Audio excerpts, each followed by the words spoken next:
arrived in England in 1973, at the age of 13, not speaking English, and trying to find, fit in and trying to start this new life in a new city.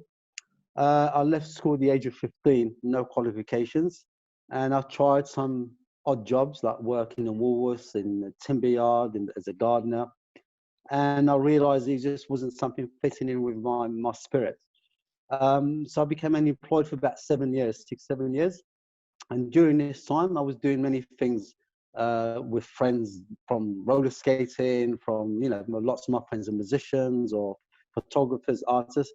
So this was my beginning of sort of seeing art in a sense from a different point of view. And not, I suppose the friends I was growing up with, they weren't sort of the gallery type of people. It was just something they had in them. It wasn't sort of going studying or stuff. But until later on, when some of my friends were doing film or photography or graphic design.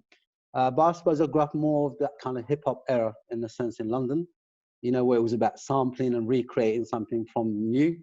So this kind of started from then. I was doing stuff prior to that. I used to have, I suppose what it's called a streetwear shop, like fashion shop, from 1984 until 92. And during this period of time, I was learning, I suppose, something about fashion. I was sort of making, the name of my store was called RAP, R-A-P. So I was kind of bringing stuff between New York, London, and Paris, and mixing this. And within having this shop, I met a friend of mine, Andy Blake, who was a stylist.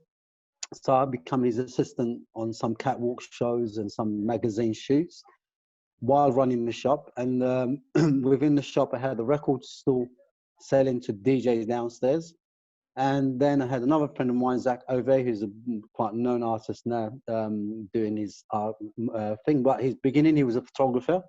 And also he was doing music videos. So I kind of worked in the scene with the music, in his music videos, doing sort of locations, casting.